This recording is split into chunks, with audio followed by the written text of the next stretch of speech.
lot of people have interpreted my book as a user research book, and I think it's a product team book. And I also think a lot of user researchers interpreted it as, I think product teams should do user research.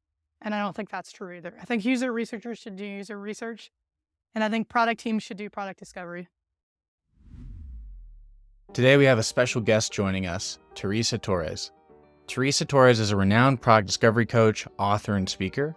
With over 12 years of experience, she has worked with numerous teams, helping them make better decisions about what to build and how to build it.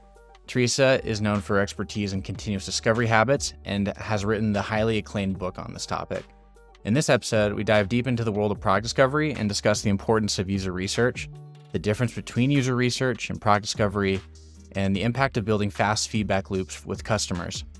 Teresa shares valuable insights and practical tips that will help product professionals enhance their discovery practices and drive better outcomes. So without further ado, let's welcome Teresa Torres onto the show. Welcome to The Way of Product. I'm your host, Caden Damiano, and this podcast is for product professionals who eventually want to run their own product org one day. The average tenure of a product leader is 2 years, because they fail to make an impact with their teams. I want to figure out how the best product teams and creative technologists tick, with the goal of putting it all into a book. And I want to document the progress and behind the scenes with you as I write it in the coming years. Do you want to get the book for free? Then jump over to wayofproduct.com, subscribe to the newsletter, and I'll send you a draft of the book's introduction in a public Google Doc. So if you've benefited from this show in any way, if you enjoy your work more, you got unblocked from limiting belief, go to wayofproduct.com, show some love, and join the newsletter crew. I appreciate it, and I promise to continue to make the show and newsletter more and more valuable as the years go on. Now, let's get back to the good stuff. Thanks for hanging out. Hey listeners, this is Caden Damiano. Today my guest is Teresa Torres. Teresa Torres is a product discovery coach, author, writer, extensive blogger, writes new chapters for her book all the time. Oh, and did I mention she's the author of Continuous Discovery Habits? Teresa, thanks for coming on the show. Thanks for having me. I'm excited to do this.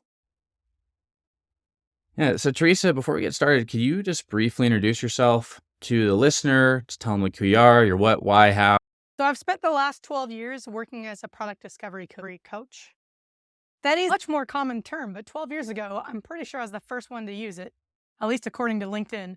And really what that means is I work with teams to help them make better decisions about what to build. I do that through helping them set up fast feedback loops with their customers. So as they're deciding problems to solve, what unmet needs, pain points, or desires to address, what solutions to build, how do they build in fast feedback loops to make sure those are good decisions and that they're staying on track. I got into that because I spent most of my full-time employee experience at really early stage startups. I saw the same challenge over and over again. Most product teams were not talking to their customers. They were not building in those feedback loops. We see across the startup landscape a lot of wrong products being built, a lot of wasted effort. I think this is bad for consumers. I think it's bad for employees. It's certainly bad for founders that spend their whole lives on things that don't matter. And I really just wanted to jump in and see if I could tackle that as my opportunity, as can I just help teams build better feedback loops with their customers. I don't know where it might have been in your book, might have been me prepping for this interview, looking at your LinkedIn profile, but I think in a past life, you were a UX researcher. Is that correct? I haven't done a lot of UX research. So in my employee experience, I've always worn multiple hats. So I don't think I've ever had a researcher title, but I've done research at every role I've ever had. Sure, I was a researcher. We'll call it that. Yeah. So you've worn the hat at least. Same. I've never had the official product manager title, but I've definitely done product management work. I've definitely done research work. And I've never been a dedicated researcher before. But what I liked so much about your book is that it was an accessible way to get intelligence on the market and what our customers are thinking.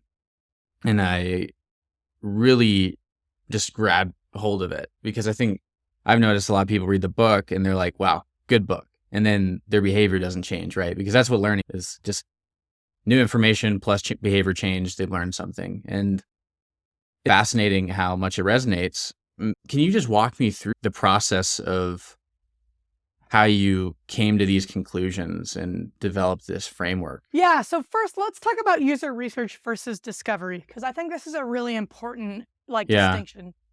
So user research, historically, we have people that are trained in research methods that come in and do research to help us better understand our customer. That's a really valuable role. It's a great thing to have.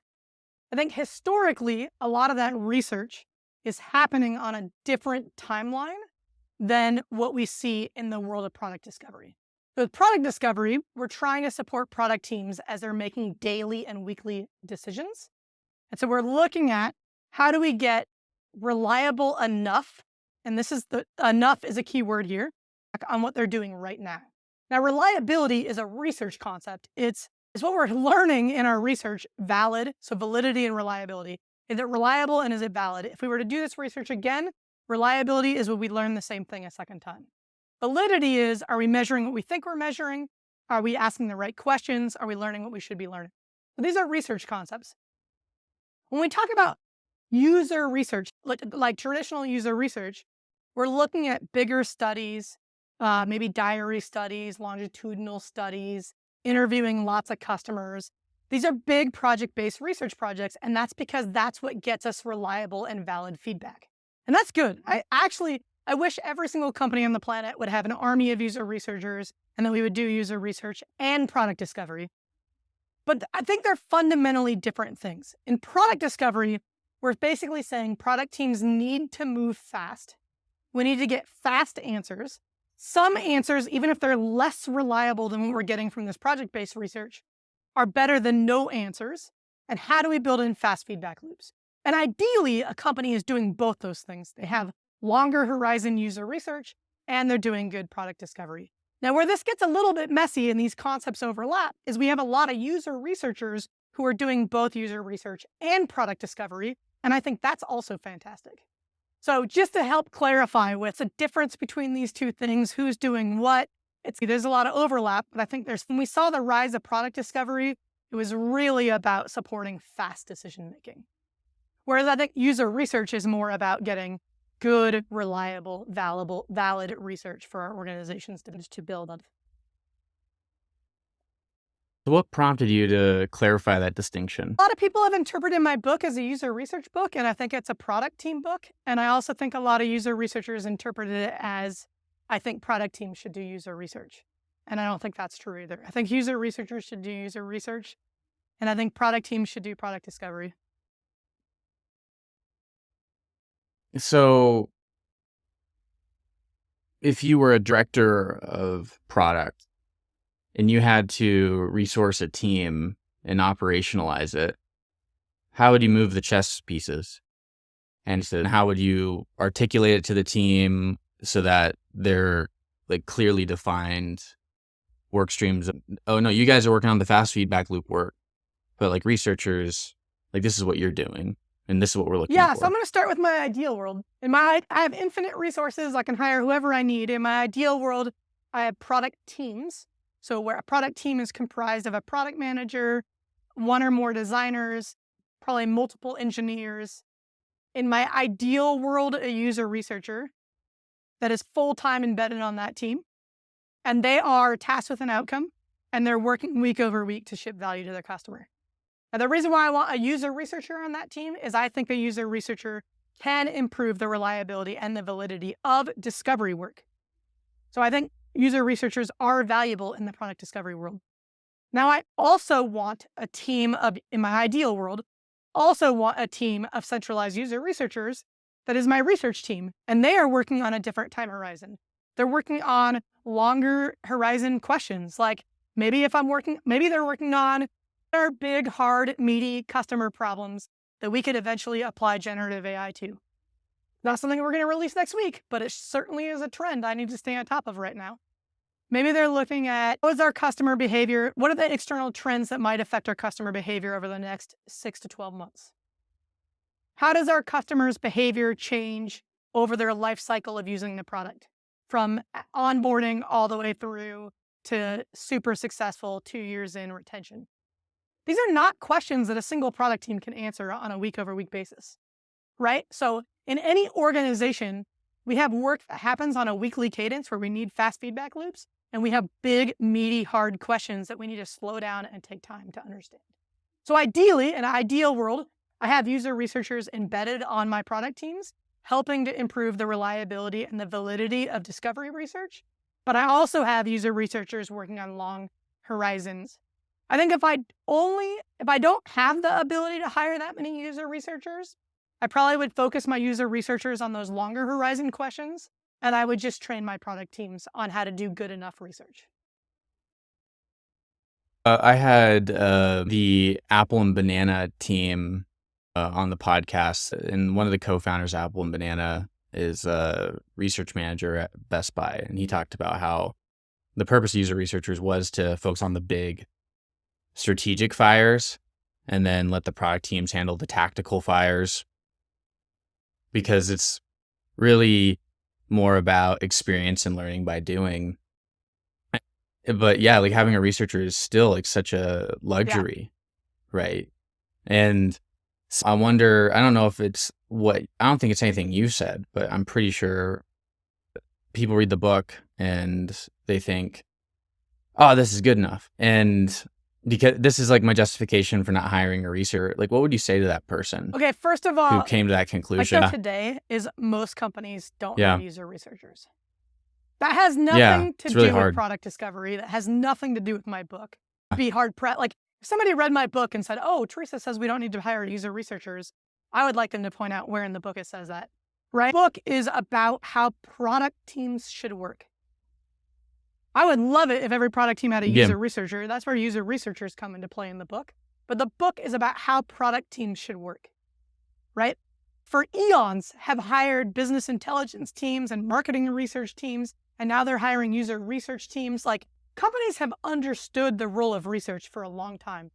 Not all companies are willing to invest in research.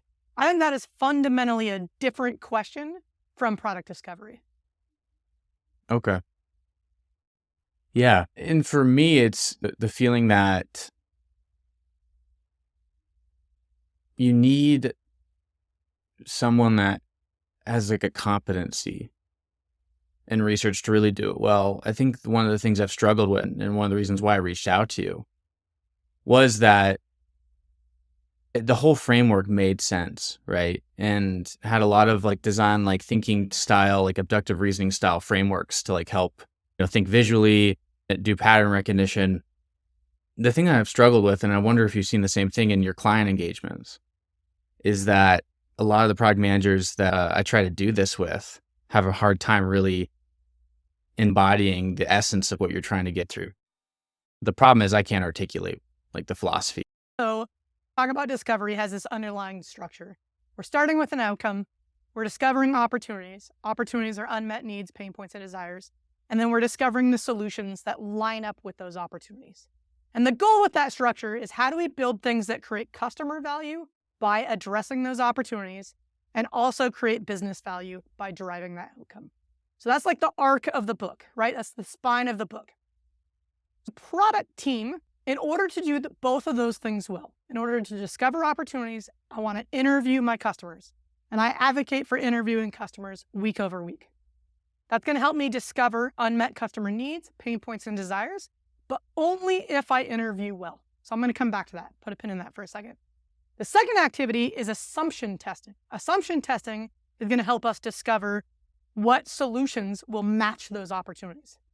Now, arguably, interviewing and assumption testing look a lot like user research activities, but I think they are fundamentally different. To talk through the difference.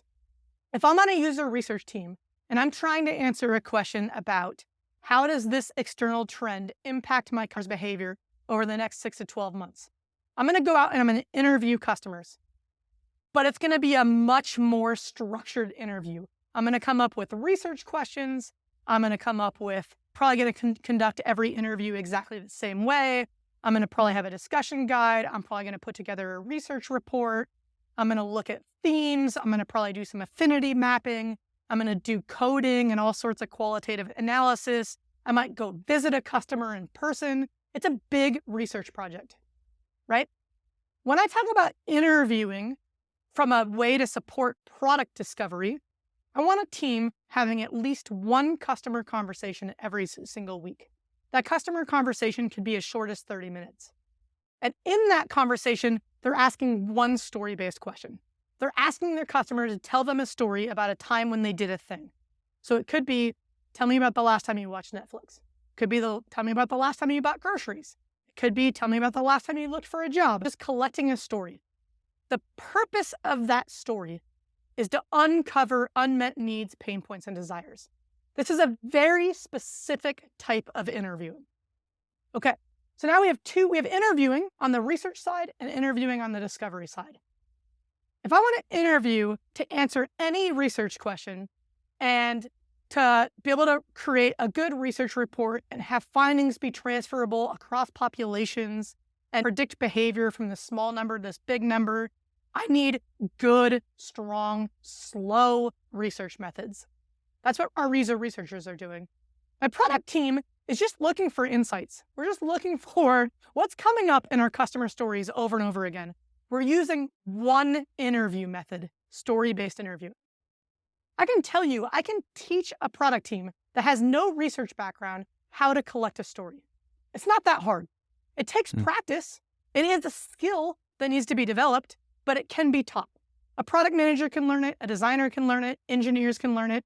I know this because I've told over and over again, and I've seen people who are not researchers collect perfectly good stories.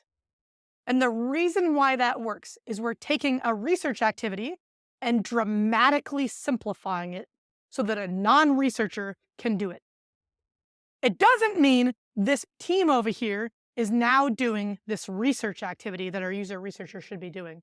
They're fundamentally different. This is same with assumption testing. With assumption testing, we're starting with a very specific assumption, and we're saying, can we collect some data that helps us to evaluate that assumption? It's not an experiment. It's not a research study. We're not going to draw strong conclusions. We're just going to get a fast feedback loop. Again, assumption testing is a research-like activity that we've dramatically simplified to make it really easy for a product team to do it. And again, this is why some people interpret it as like Teresa thinks product teams can do research. No, I think product teams can do product discovery. And what that does is it frees up our user research teams to do real research. Because how a lot of companies are using their user researchers is they're using their user researchers to run all the usability tests. If I have a degree, like an advanced degree and a lot of experience with research methods, dear God, I should not be running usability tests. We can teach a product team how to run a reliable usability test, right? So I actually think this is best for everybody. It lets our product teams move fast. It lets our researchers focus on the harder research. Now, here's the thing. I can't just take any product team off the street and say, go interview an assumption test and expect reliable and valid feedback loops. There are skills involved in interviewing, and there are skills involved in assumption testing, and those product teams have to invest in learning those skills. And they can do that in a lot of ways, right? I tried to write the book in a way that if you're a reader and you know how to apply what you read, like there's enough in chapter 5 for you to run your first story-based interview. I wrote it that way, hoping that would be the case. Some people need practice, so we also have a course that lets people practice story-based interviewing, right? You can practice on your own. You can practice just with your own teammates. There's lots of ways to build this skill, but what I see a lot of teams do is they don't see it as a skill. They don't practice. They go into an interview completely unprepared. They don't know what a story is. They don't collect a story. They just ask whatever questions they want off the top of their head, and they get completely unreliable feedback. And that's just not going to work, right? So even on the product discovery side, there are skills and habits that we have to develop to make it be effective. I've used a lot of the techniques in your book for my podcast. Just because it's the essence of it is to get like a story, almost optimizing for really high quality anecdotal evidence to help give you like separate the signal from the noise. And then you test real quick just to make sure that, hey, did I understand that correctly? Or, oh, they said this in their story. But after testing the assumption, it's probably because of a different reason that they said that. Yeah, I'll tell you about, I was working with a team at a bank, that issued mortgages. So for people buying a house. And their outcome was to reduce the time it took from the start of a mortgage application to the mortgage being approved. That was their outcome. Reduce the time it takes to issue a mortgage. I started working with them. They had never talked to a customer. They had very little understanding of the internal process for what it took to get a mortgage approved. They were just a product team at a bank assigned a new problem. So we did two things. First thing they did is they mapped out what they thought the process was for a mortgage to get approved.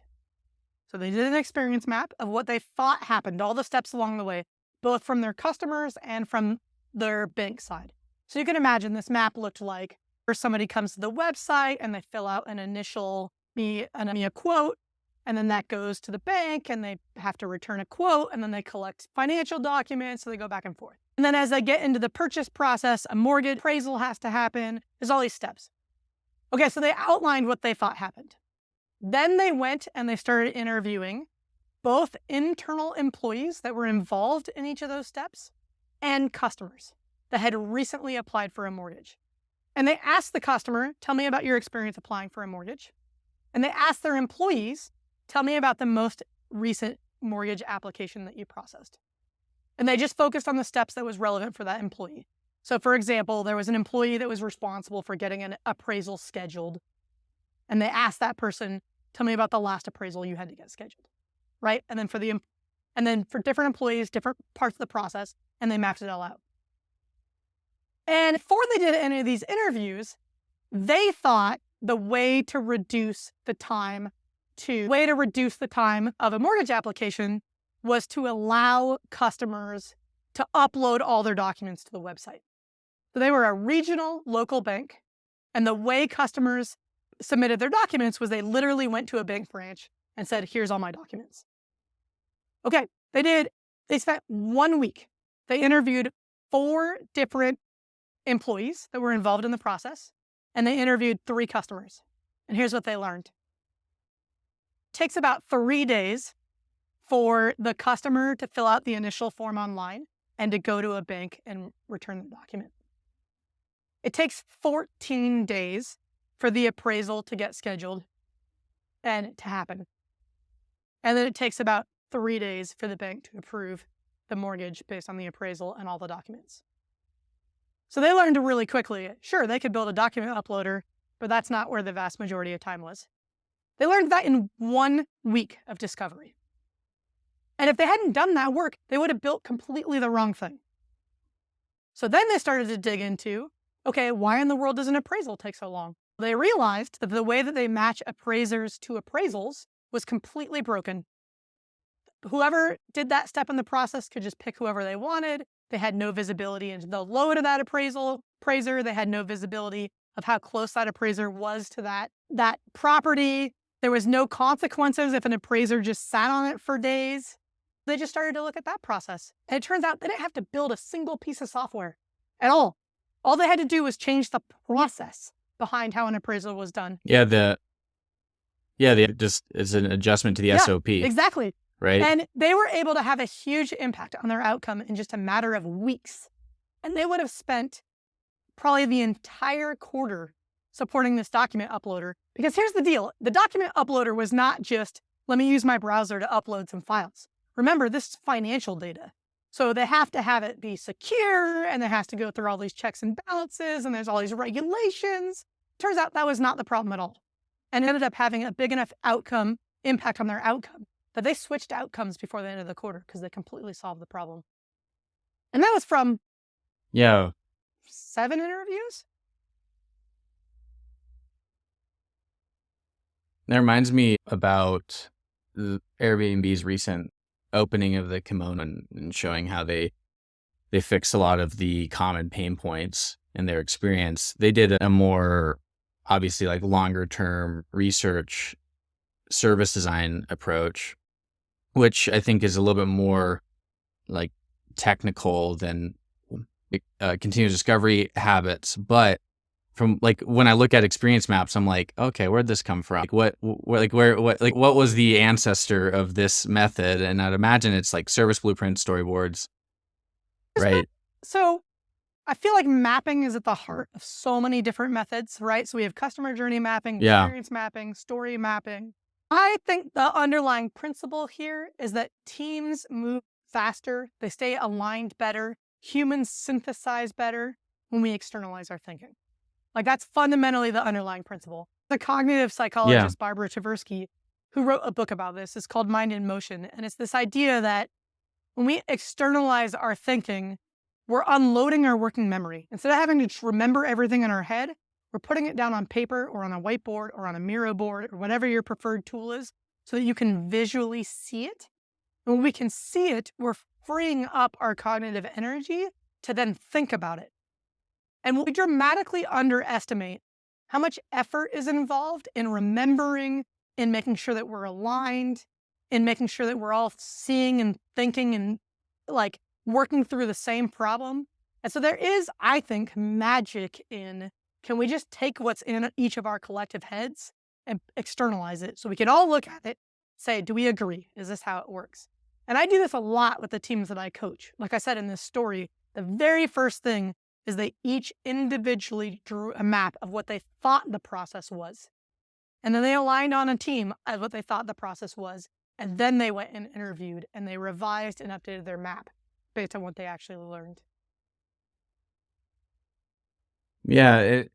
And not to get into the whole like philosophical, metaphysical domain, Eckhart Tolle basically teaches that thinking is suffering, right? And when you don't have to think because you've already gotten it out of your head, it really just allows you to use your brain power for creative problem solving rather than, hey, wait, what did that person say? Or what do you remember what that looked like? Do you look at the recording?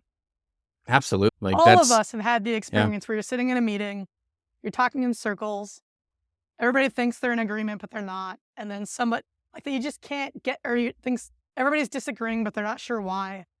Somebody walks up to the whiteboard and draws something. And then the conversation happens way better. Oh, you meant that goes there. Okay, saying this should go here. And suddenly you very quickly resolve the issue. Jeff Patton has an amazing visual of this. It's like 3 people on a whiteboard. They're saying we all agree. And one is imagining a circle, one's imagining a square, and one's imagining a triangle. This happens literally all day, every day.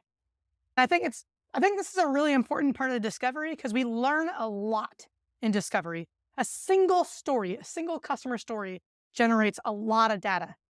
And we have to synthesize that. We have to decide what customer problems to solve. We've generated a million ideas. We have ideas across the opportunity space. Not to mention there's a million outcomes we could focus on.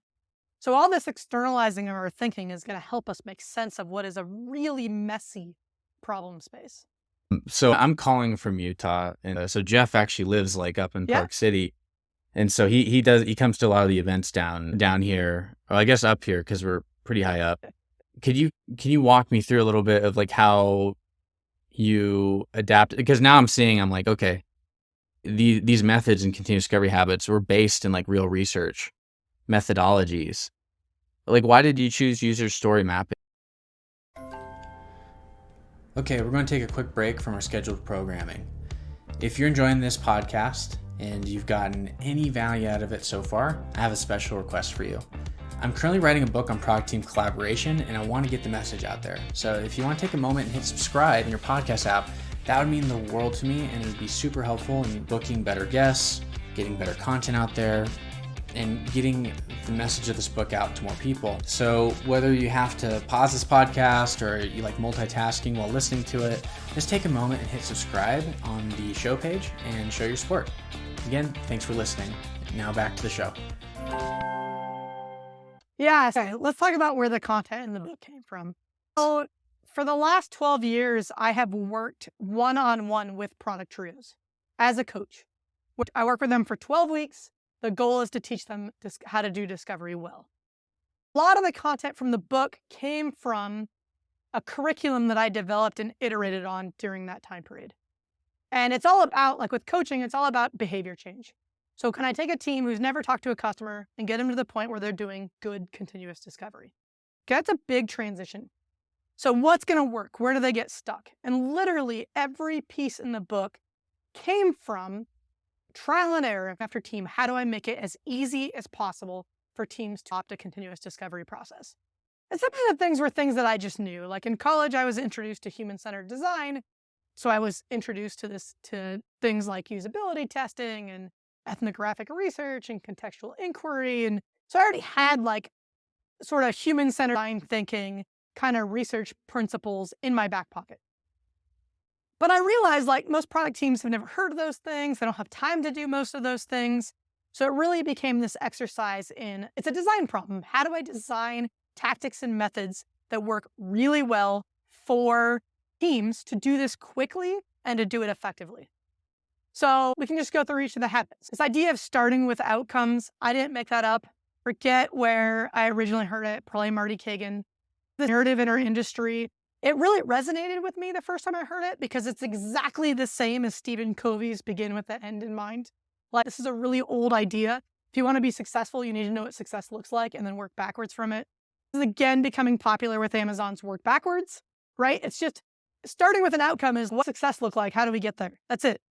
We can take it further. We can say it has to be measurable. We can get into the OKR world. But I think really what matters is as a team, if we want to have success, we have to agree on what success looks like. That's the point of that outcome. So we start to look at opportunities. Where that came from is a master's in learning and organizational change. As part of that master's, I did an independent study on this skill of design thinkers, on ability to create options and to create options that closely match a problem space. And so there's a lot of academic research on what do expert designers do that novice designers don't do across all disciplines. So all types of designers, from people who build bridges to architects to software designers to like literally all kinds of design. And there's a guy, Joel Cross, who does really fascinating research in this space. And a lot of his research was all his studies are qualitative studies where he's looking at like a set of expert designers and a set of novice designers and asking what are the differences. This is really similar to Anders Ericsson's work on expertise generally. Experts do that novices don't do. Yep, that's Anders Ericsson's book.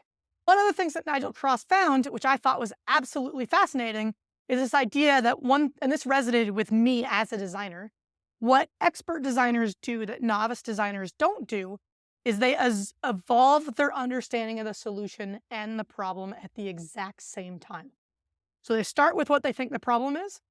They start to explore solutions. As they start to play with what's working and what's not working, it helps them better understand the problem. And the understanding of the problem evolves. So the opportunity space and the solution space evolve together.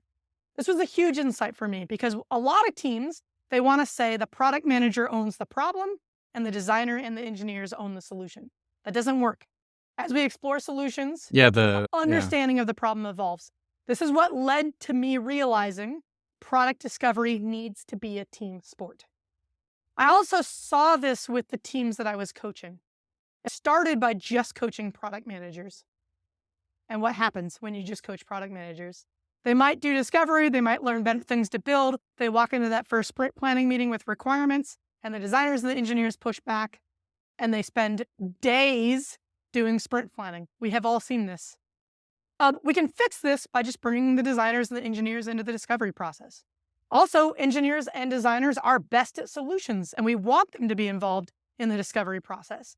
And so you get this like virtuous cycle. So that piece came out of research. There's another piece that came out of research. I really geeked out because I was trying to understand like how do we develop better design thinkers. Design is really a form of problem solving. There's another researcher, David Jonason, who has studied types of complex problem solving. There's this realm of problems called wicked problems or ill-structured problems. This is where they're problems that have more than one solution. There's no right answer. There might be better or worse ones. Really, the best way to solve these problems is to really understand the problem, to try on multiple problem framings, to create solutions, to not just choose among existing solutions. This is the heart of design. And so that really influenced me. And that's the opportunity solution tree emerged from that. This idea of how do we visualize our problem framing as a team? How do we explore multiple problem framings? How do we explore and generate new solutions? So a lot of the content in the book was inspired by academic research because I'm very interested in the research world. but trying to translate it in a way that's pragmatic and actionable for the teams that I was working with. And then you asked about story mapping in particular. One of the challenges I ran into with coaching is that if I ask a team, okay, so you have a solution idea, what are the assumptions your solution depends upon? It's a really hard question for teams to answer. And I was wrestling with this at a very specific moment in time. I had a set of teams. I saw this problem over and over again. They were having a really hard time identifying their assumptions. And at that time, I happened to be at an event where Jeff Patton was teaching his workshop. And I was watching him do what he did. I was already familiar with story mapping. I'd already seen Jeff do this a million times before, but it happened to occur at exactly the right time that I was noodling on how do I help teams surface assumptions. And I watched him in person put stickies on a board, do his little drawing of the story map and the purpose of the story map. And it occurred to me, story mapping is a great way to surface assumptions because it's a team activity where we're getting really explicit about what our solution means. And when we're really explicit about what our solution means, we start to make assumptions. Now, Jeff teaches story mapping as a way to do release planning, and it's great for that too. I just moved it much earlier in the process to align around what a solution means, and then to use each step in the story map to generate very specific assumptions. And it works because one of the things that was hard is it's hard to see our own assumptions. It's hard to know how specific our assumptions should be. And story mapping actually solves both of those. I started experimenting with it and it worked really well. So I borrowed it. If this was like the scientific community, it's been peer reviewed because I'll send you a picture after the interview. So I did a tour where I toured with customers in Mexico, used the interview framework, and then got everything on the interview snapshots. And then we did a workshop where we took everything from the interview snapshots, put them into all the insights and quotes into Post-its, and we affinity mapped, did pattern recognition, did some quick modified it a little bit in the interest of time of doing like reverse story mapping where you do the initial story first and then we do ideation. And so the product team and design team, we like work together, the CTO there and everything. And above us in the next room, in the ballroom of the hotel was like most of the engineering team. And so we just transcribed everything in the story map into like a FigJam board. And then I hooked it up to the projector upstairs, like 30 engineers. And we're like, okay, we're going to try to break FigJam. And we got all of them to jump into it and then on the projector, you see all these little cursors. And then I walked them through the assumption exercise and the whole engineering team just assumption mapped like our product strategy. And we just got it out of the way in like less than an hour. Yeah. Here's what I'll tell you. The book content is based on my coaching curriculum. My coaching curriculum is my product. That's what I view as my product. And all of our online courses are based on that coaching curriculum. And here's how I ran this. I eat my own dog food. Like I run the exact same process in the book to run my business. So you asked about like, how did these methods develop? They're just solutions to opportunities I found to drive an outcome. So for a long time, 100% of what I did was team coaching. I coached in terms. So I was always working with their cohorts, right? I was always working. All teams started on the same day or the same week.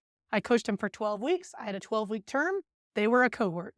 So what I did was I started with an outcome. My outcome was I want to increase the number of teams who by the end of that term have adopted good habits.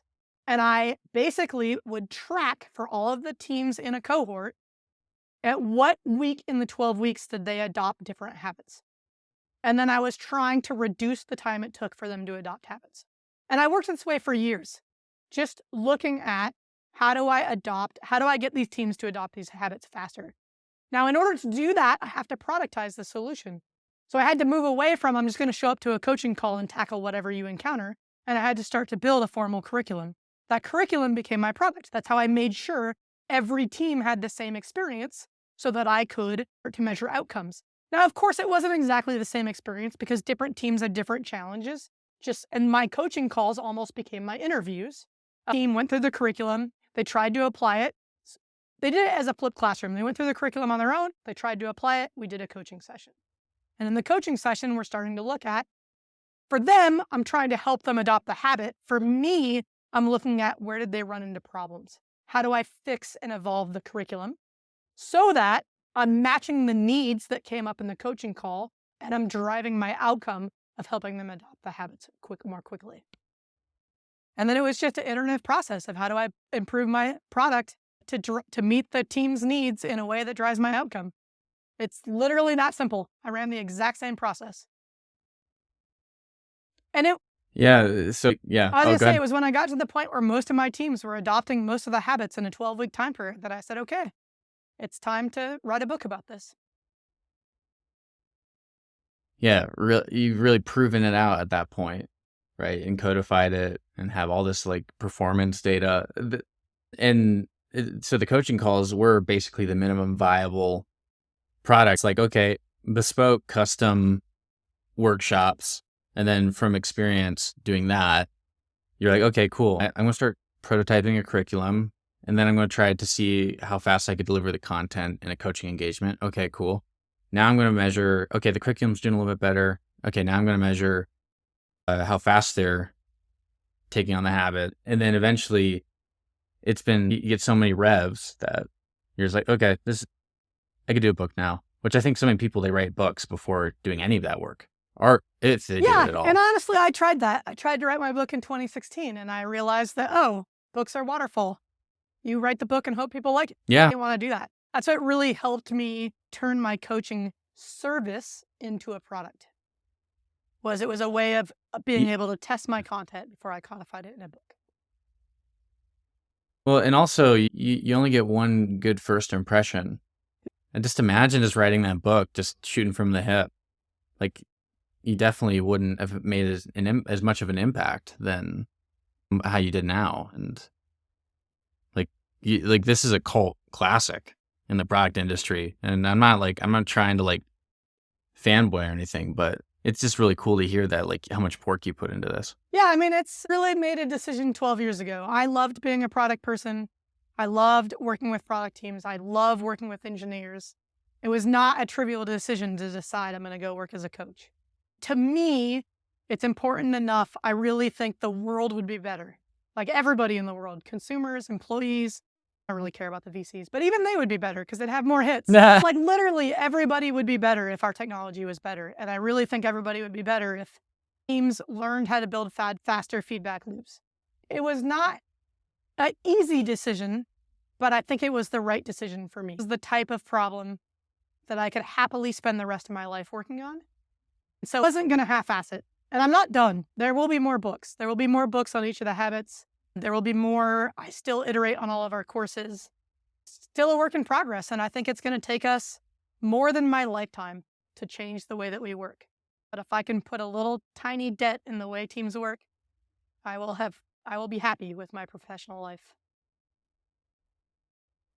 I think that definitely wasn't my goal, but that's what I love about doing the podcast is talking about something that I didn't plan on talking about, but it came up. And I think just the way that you handled business is you weren't starting a business for the sake of starting a business because you're like, oh, that's how you build wealth or whatever. And you're like, no, I need to be able to do this for at least 10 years or hopefully the rest of my life. Like if I'm going to suffer for something. Did that realization come around the same time that you were like, okay, the success of a product is highly correlated with the performance of the product team, not the genius designer or the product manager or the CTO? Books that had a big influence on the way I think about this. One is called The Success Equation. I don't remember author's name. Good. I'm an author. I really should take the time to remember authors' names. The book is called The Success Equation. It's all about the role of luck versus process in different realms. And it talks about sports. I'm a big sports fan. So one of the things he does in the book is he analyzes different types of sports and how much luck versus skill plays a role. So I'll give you opposite examples. In basketball, skill plays a huge role. There's actually a very little luck involved in the outcome of a basketball game. And you can look at the sport of basketball and that intuitively makes sense.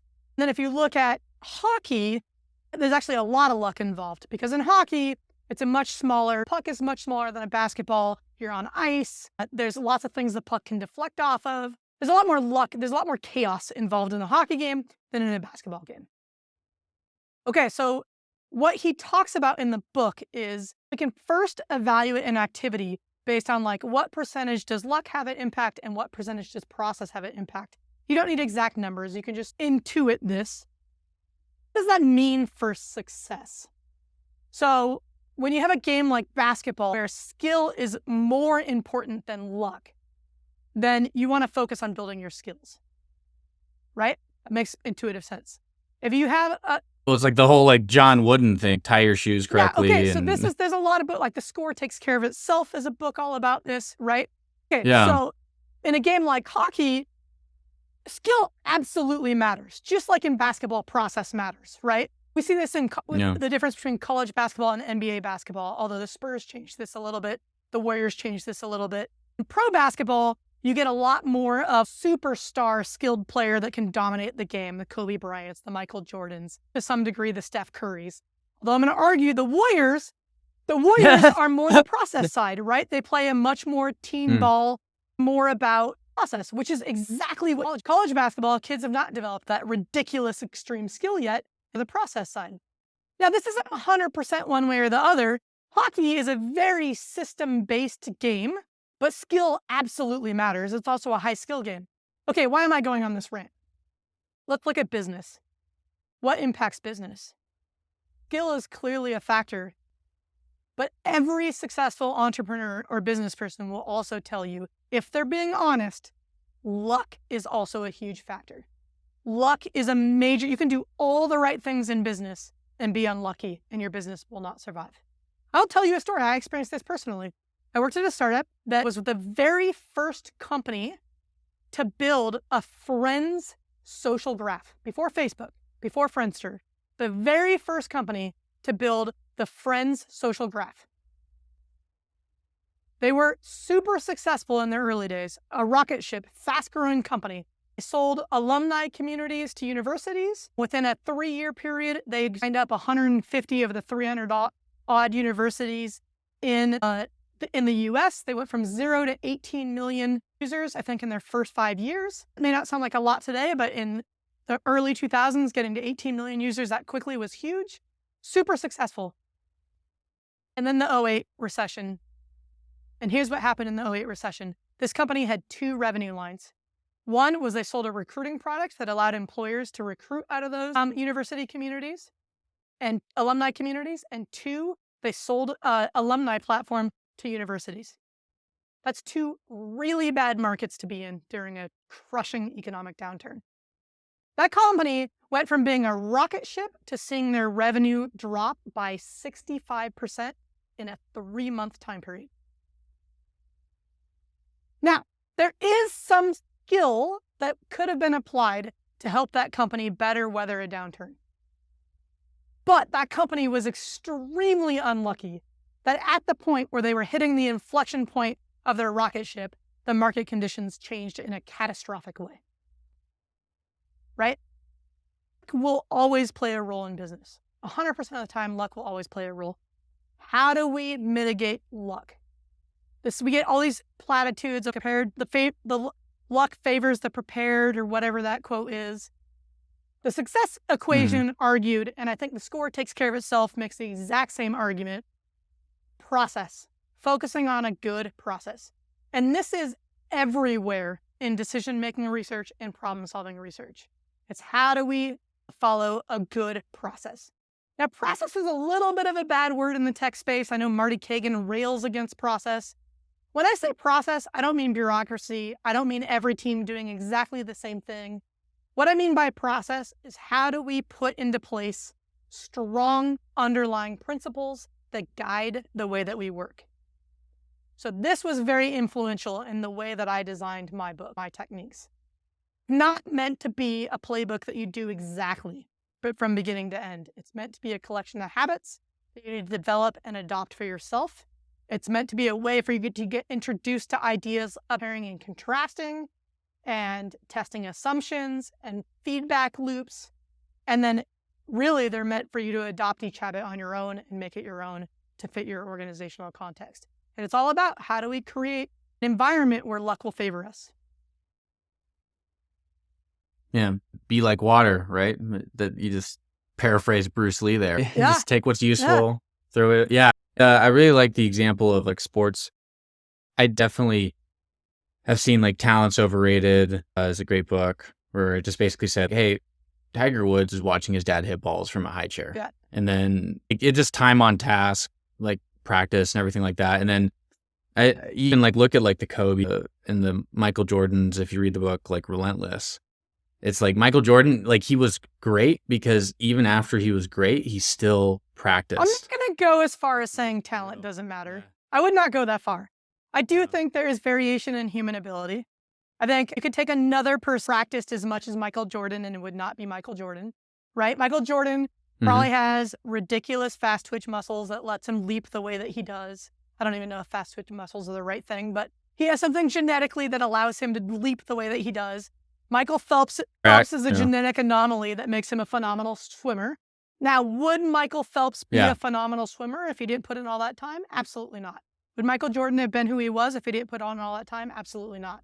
But here's the thing. You don't need to be the extreme outlier to succeed in business. You don't need a Michael Phelps weird genetic body. You need Mike Phelps' work ethic and process, right? Now, there will always be the weird anomalies like the Jeff Bezos and the maybe Elon Musk. I'm not totally convinced he's the best business person. And this Steve Jobs of the world. But for most of us, you don't have to be this weird genetic outlier. You just need to have a good process. You need to build your skill and you need to focus on methods. I want to respect your time. Is there anything that you feel like hasn't been said that needs to be said before we sign off? I want to highlight two different things. So first of all, I want to go back to what you said. You asked a question that sort of implied that when I decided to become a coach, like I knew this was my life passion and that this is what I was going to do. And I just want to highlight it was not that clean. Like when I started coaching, it was the result of a very iterative process. So what actually happened was startup that I told you about, there was a rocket ship that sold to universities and recruiting and tanks during the downturn. Joined that company in 2006. I joined as their director of product. By 2008, when the downturn hit, I was their VP of operations. And by spring of 2009, I became their CEO. And I was the CEO of that company during its downfall, which was extremely challenging. I don't recommend anybody who is not a founder taking over as the CEO of somebody else's startup. Make sure you restructure that cap table. That's my tip there. In this case, it wouldn't have mattered because the cap table didn't matter. It was super stressful. It's the hardest thing I ever did. And it made me really question, is this what I want to be doing with my life? Do I want to be working in startups? Do I want to be an executive? And the answer was clearly no. So I knew what I didn't want to do, but I didn't know what I did want to do. I was not lucky in my Silicon Valley startup career. I did not have a giant exit. I was not financially independent. And when I made the decision that this is not what I want to do, I needed income. I was so burnt out after 5 years at that startup that I was not physically able to get a job. So what I did to have income was I did research projects for startups. They hired me to do user research for them. I was very uncomfortable. After 2 or 3 engagements, I was really uncomfortable with it. The reason why I was uncomfortable with it was because I was not leaving that company better off. Nobody in that company was learning how to do user research. That user research was going to be out of date very quickly, and it really made me uncomfortable. And so I iterated it into, I will do this research for you, but you need to send your team along so that I can teach them how to do it themselves. And then that's what led to my coaching. And then I very iteratively moved into discovery coaching as opposed to general coaching, team coaching as opposed to individual coaching. So I didn't wake up one day and have this fully baked idea. It was very iterative. And I think it's important to share that because too many people, I just knew this was my purpose. That was not the case. So I want to highlight that. I appreciate the honesty and also the lesson, right? Is I think a lot of people get disillusioned by the whole corporate ladder thing and realizing like what you value and how you want to and what you like want to suffer for.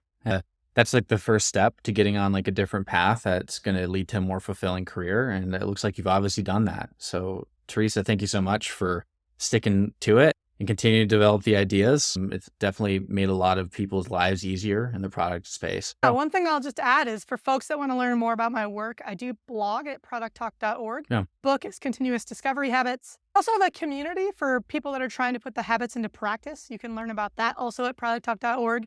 And then we have a number of online courses that are designed to get you hands-on practice and to help you build each of the habits. Again, also at producttalk.org. Yeah. So definitely the book's like is a great starting point, and I'm definitely considering the courses myself. I'm a big course guy. And so, yeah, I go to Product Talk. Also, it's just like bonus chapters of the book. I just read like your assumption testing new chapter. Like it's an article. Sure. I'm using air quotes for people listening. And I'm like, okay, cool. This is like an expanded edition of the book. I go there, you're going to get all the bonus stuff. And I cannot repeat this enough. Like continuous discovery habits. Like I wish every product team worked that way. Yeah, me too. More than anything. Working on it. Yeah. Hey, Teresa, you have a good one. Thanks for coming thanks on. for having me. This was fun. Hey, listener, thanks again for listening to The Way of Product. As we power down today's session on the fusion of creativity and technology, let's solidify the energy you've gotten from our dialogue today. If you've gleaned insights or strategies that could turbocharge your projects, I have a small but powerful ask. Swing by the platform where you're hearing this and leave a review. Think of it as your digital high five to us. It's a fuel that propels this content to more creative technologists like you, amplifying the impact of the shared knowledge. So until our next interview, keep pioneering and pushing the envelope. Thanks again for lending your ears and your imagination to our community. Catch you on the next download.